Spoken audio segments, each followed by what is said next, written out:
My first question here handed to me, Venerable, can you tell us how the last 2 weeks went with the Hong Kong visitors? Yeah, the last 2 weeks we canceled the meditation class because we have an ordination, tonsuring. When we say tonsuring, hair or hair off, you know, tonsuring, ordination. We have 33 monks and nuns, novice monks and nuns, tonsure, and then we have approximately about 50 with hair. And we spend 2 weeks in, I wouldn't call it a boot camp, but every hour counts. Every hour is either meditation, prostration, chanting, walking meditation, and then lectures on the Buddhist teaching. It's an intensive 7 days for them. It's not 2 weeks, 7 days. But then there's a lot of preparation was done prior to the 7 days and the aftermath of the 7 days. And also we went to the Bowen Island Monastery for a day. We walked around Crippen Lake and we did some meditation, and we have a buffet around the temple. Some people here have never been to the temple on Bowen Island. It's a place close to the water. We have a beach there. We're right sitting on the beach, on the shore, close to the water. And then we also have another 8 acres in the mountain. So it's a combination of waterfront and forest tradition, with trees at least 100 years old. How many trees are there? I don't know. 10,000, 30,000, 20,000. 8 acres of cedar, pine, maples, and a variety of trees. So after we finished the last 2 weeks with a lot of intensive training, intensive meditation, we handed out a questionnaire so that we know what kind of improvements we have for next year, and all in the 90% category. All say praises is really good. The food is good, there's no question about it, and the living accommodation is good, except that the toilets facilities are not sufficient. Of course, we have 100 people living in here for the past 2 weeks, 100 people, and we have at least 30 volunteers. You see, people who volunteers, they help out. They could not join the activities, but they contribute all their time and efforts, and they even slept in here to serve. You know, all these are volunteers. All these people who are serving you have been volunteers for years. For years, they didn't get a penny. And on top of that, they donate too. Most of the desserts were donated by them. You see, you thought they were servants? No. They were volunteers who donate not only money, but their time and efforts to everybody. You're just sitting there eating, but they prepare for it, they make the desserts. They didn't even tell you, you know. So these have been here for many, many years. And we have more than 25 volunteers who lived in here. And it's been very successful. We have 55 people from Hong Kong and about 35 people from local. We have pictures about how they shave their heads, and we have 85 people standing right in front there taking snapshots of everything. And we can post those photos. We'll post those photos underneath the bridge for you to see. They're all very happy. Imagine they try to get from their bosses a 15-day vacation, no pay leave. They spend close to $3,000 of air ticket and going through a boot camp training in meditation and chanting and lectures. And many of them, 50% of them were beginners, and they were quite impressed. From now on, they would continue their spiritual cultivation. And they listen every day to lectures and practice and prostrations, and it's a spiritual practice for them. It's a practice that they will remember for life, for the rest of their life. It is a practice that they haven't heard of before. They haven't heard that all our senses are actually attached to outer environments, and we can't let go of things. We're always attached to them.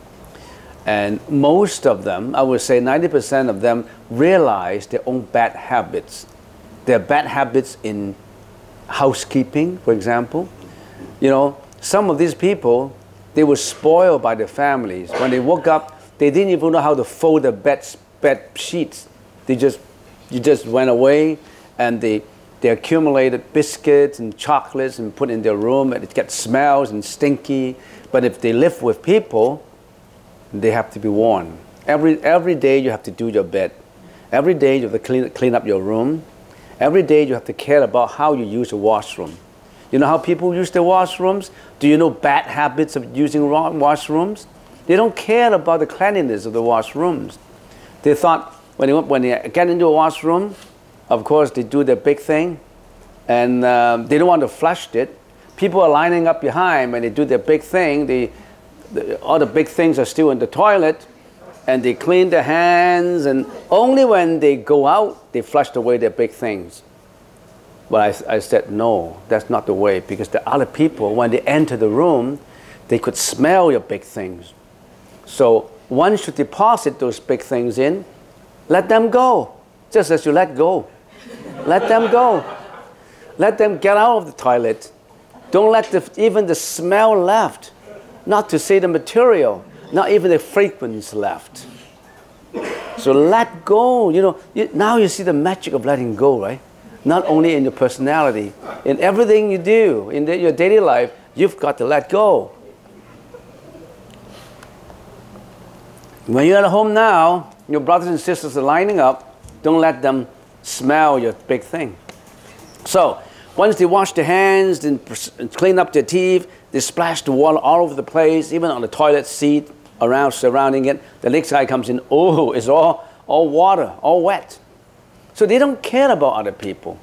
Now they know, because we have a prefect for every 5 people. Watch it. Next time when you want to join in, train yourself up, otherwise you'll be kicked out. Well, there are a few people who almost kicked out from here because they had so many bad habits at home. They don't do their beds, they don't clean their room, they don't care about washrooms, and many, many things they don't care. Those are the bad habits. You see, thoughts, action originates from thought. A thought breeds action, actions breeds behavior. If you repeat the behavior for a long time, that becomes your personality. Your personality determines your destiny. Why are people successful? Why are some people successful? Why are some people fail all the time? Why are some people so hardworking? And why are some people so lazy? Don't blame your parents. Don't blame school. Blame yourself. You build up that personality. Your personality determines your destiny, your life. You see, not God. Not God. God give me all these mishaps. No, not God. You created them, and you don't even know about them. You put the blame on your God. It's unfair. What am I talking about? I'm talking about a 2 weeks visitor. So everything went well, and we all polished them up, you know, in their bad habits. And but many of them came up and said, "Thank you very much, really. I didn't even know my own bad habits until I come to the boot camp where I got training. So send the bad kids in here, and let us polish them for you." But next time we're going to screen all the candidates. Some of them are what you call what's that word? Incorrigible. Some of them are incorrigible. No matter how you say, they don't care. Then we have to ask them to leave. They don't care. They thought that's the way I am. That's the way I'm used to, so you can't change me. So I say, okay, then you have to go home. Incorrigible, cannot be changed. All right? So I guess I can go on, but basically, it's been extremely successful. I would say if I give a mark, if we can grade, put a grade to this, I would say it's a 95%. Yeah, no one is perfect. It's a 95%. Okay, so that's the question. I went to see the Buddhist relics on the weekend. Some relics loaded like pearls, and some look like pearls, and some look like small pieces of agates. They were in different sizes and colors. Do you know how relics are formed during cremation? And also, according to the pamphlets, before the Buddhas and high monks die, they practice loving kindness and wisdom, and then I don't know how the relics were formed. They found relics in the ashes.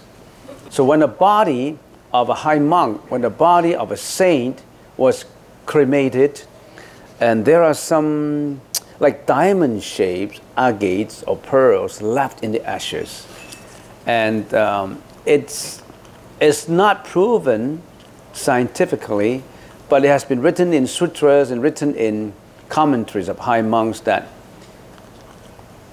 all those monks or nuns or saints, if they had not had one thought of sexuality in their mind for 30 years and more, when they were cremated, they will have relics like that. So in other words, if you have thoughts of sexuality or whatever you have, then if you're involved in the action, of course, that would be, of course, you couldn't get that. Even a thought, if you're thinking about it all the time, when you get burned, you won't have that. And there are explanations to explain that. You see, when you are celibate, when you do not have thought of a man and woman relationship thought, or just to say the word, there's no sexual intercourse, something, and not even sexual thinking, then your body starts to change. Because whenever a sex thought comes up, it excretes hormones. When it excretes hormones, it diffuses in your body, and the hormones has to come out. It has to get outside the body. So your system is more or less agitated. You're under tension, you're under pressure. And if you do not have any kind of thought like that, your system is so pure that you're different. There's a lot of explanations in that. So that's the reason why monks and nuns are celibate. They don't have relationship. So people think that sex is an accepted fact in life, that everybody should have, everybody must have, otherwise there's no proliferation of human races. But that's actually the problem. That's actually drive us to where we are now. And of course, a lot of discussions need to be talked about on this. And but we need, it's basically, to answer these questions, not a single thought of sex for a long time.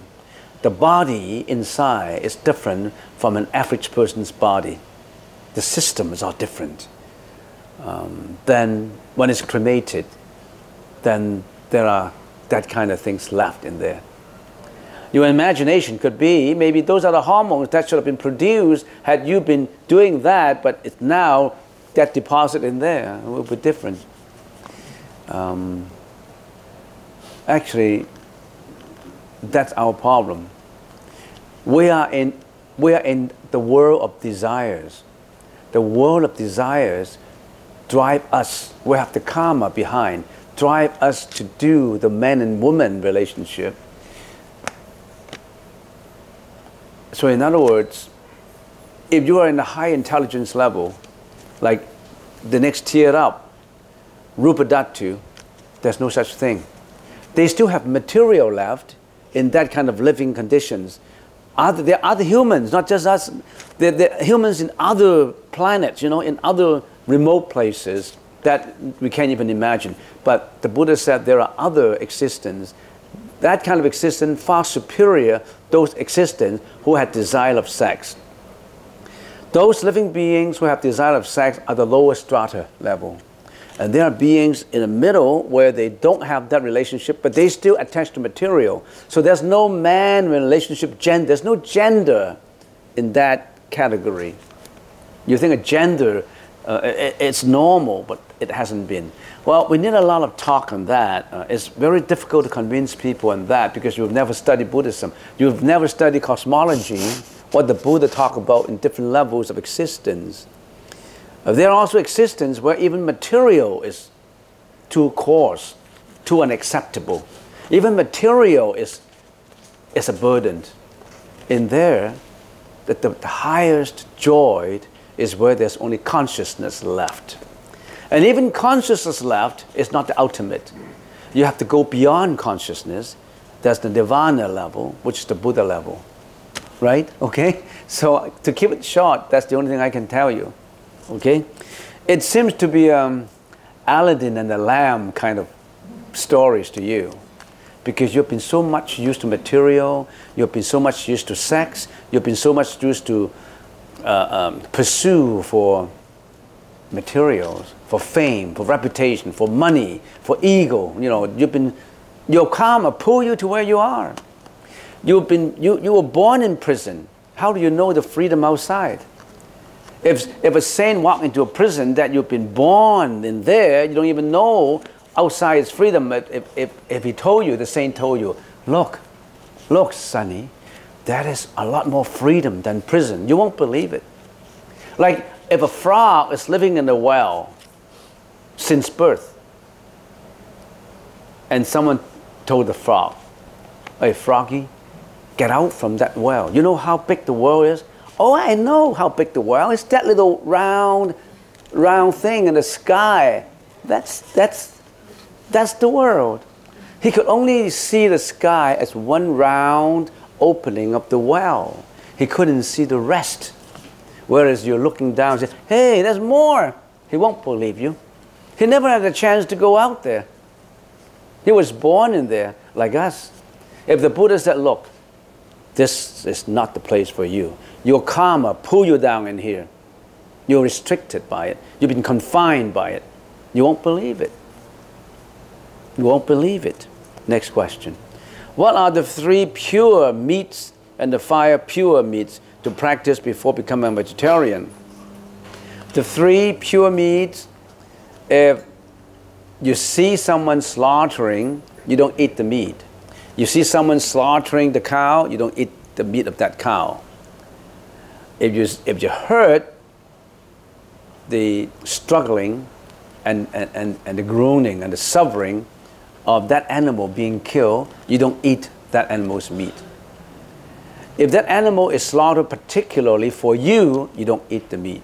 If you vow not to eat the 3 kinds of meat, if you vow to do that, one of it, of course, is slaughter for you. If you go to a restaurant, it's your birthday, somebody celebrate your birthday and say, hey, Sonny, I got a lobster in here for you. And the lobster, the waiter took the lobsters out, and oh, the lobster was jumping and lively. And then this is, how do you want this cooked? You want to put ginger in here? You want to cook curry in here? How do you want to cook? Then you say, no, I practice the 3 pure meat. If this is slaughter for me, don't do it. Set it free. Don't slaughter the lobster for me. I vow only to eat meat that's been killed, not particularly for me. I only eat meat from a fridge in save-on food. Frozen meat, yes, because they've been killed already.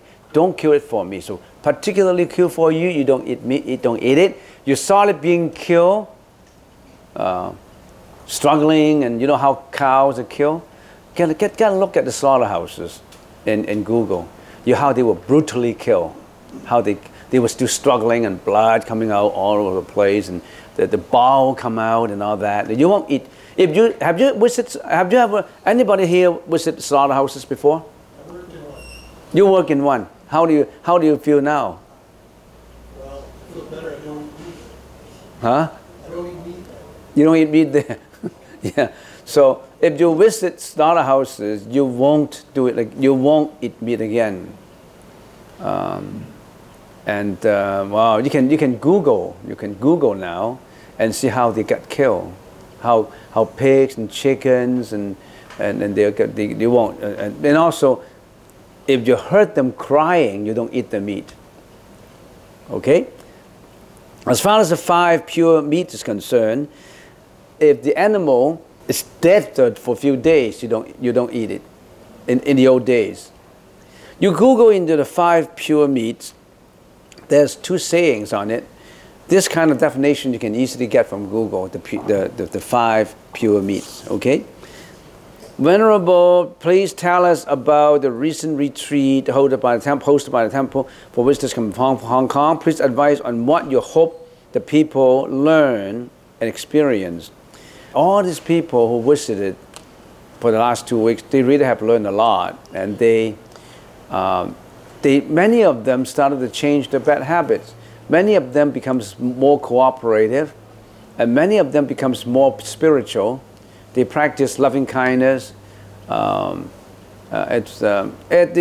experiences they got is so tremendously wonderful. They all left with admirations. They will come back again next year. We also spent 3 hours in walking meditation around Crippen Lake for 3 hours, and some of them are more than 80 years old, and they all feel very happy about it. We went up to the mountains. We went up to where we have 2 cabins in there, and the air is fresh. You know Bowen Island? Bowen Island is, even the water is better than Richmond and Vancouver because they don't use chlorine. We drink from the creek water, and we only use filtration system and outer rate system. No chlorine in it. So sometimes we thought after we cooked, we found the food is so delicious, even if we don't put any seasonings in it, and we found it because of the water. And the air is so fresh, and it's extremely quiet. You couldn't see anybody in there. No, you don't get to see your neighbors. You know, so it's extremely quiet. It's close to the seaside. You can see the wave washing ashore, the high tide and the low tide, and it's very scenic and very idyllic.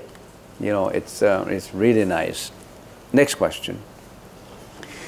If I understand correctly, in Buddhism, afterlife and reincarnation exist, what were the vital factors that were the fundamental basis for this belief? Is there any way to find out how a person was in his past life? There's so much to see nowadays in the internet. If you key in past life researches, past life regression, there's a lot of stories on past lives. And more and more, even religions who don't emphasize on believing past life, now they believe in past lives. You are from your past. Think about this. Time is not a concept of just the present. Time is 3-dimensional. The past, the present, and the future. 3 dimensions in it. And as human beings, we only when we think about the past, we only think about yesterday, 20 years ago, or to the time when you were born, when you were a baby. You think about that. But you never extend your time horizon to further than your own living. At the Buddha's horizon of time, it's much more wider. It's not just in one's lifetime. When you talk about the past, it's not just the past of yesterday. It's the past of the life before. It's a much broader vista of time horizon, not just of one life. And that explains, even scientifically, that explains better than having just one life. Where were you from? You reincarnate with your karma, with your energy to this life. You only change your form, you haven't changed your energy. Energy is never get disintegrated. Form changes, but not energy. Energy, if it is, so that's the reason why you have to build good energy. Don't accumulate bad energy, don't accumulate bad karma. If you're killing, you're stealing, you're lying, you're committing sexual misconduct, you are cheating, you're doing all kinds of bad karma, you brought your energy to your next life, maybe to hell, maybe to the animals realm, or maybe the ghost realm. So you are a continuation of your past experiences that you created yourself. Not just of yesterday, not just of 20 years ago, 30 years ago, it's even before. And that also explains why you are mixing up with your brothers, your sisters, your dad, your mom, your friends, your nieces, your nephews. We all have unfinished businesses before we came. That's the reason why some relationships are good, like average life. Some relationships are bad, because you brought all those unfinished businesses were being brought to this life. And it's a continuation from previous life. Research in the internet about past life regression, past life researchers. A lot of researches have been done to prove reincarnations and past life. If you haven't gotten into nirvana in this life, you roll with your energy into the next life.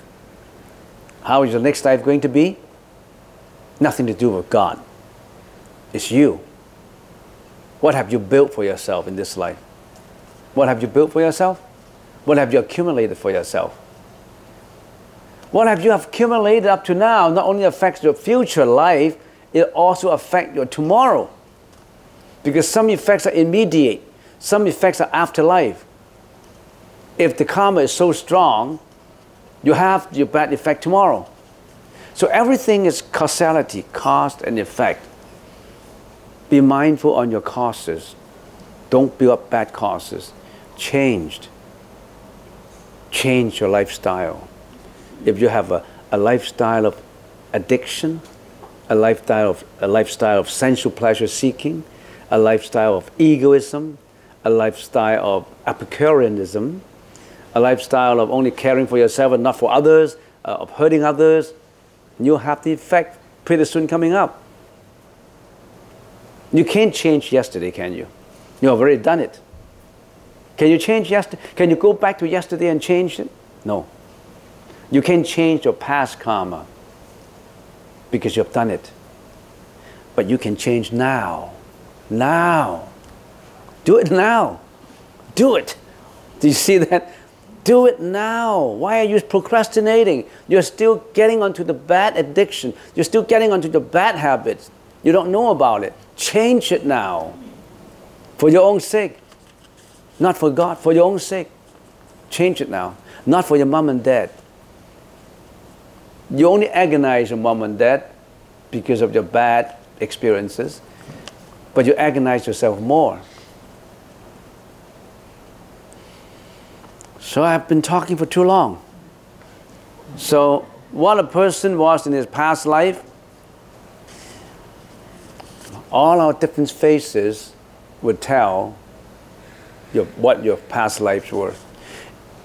Maybe one more minute. If you're a multi-billionaire in this life, I more or less know what you did in your past life.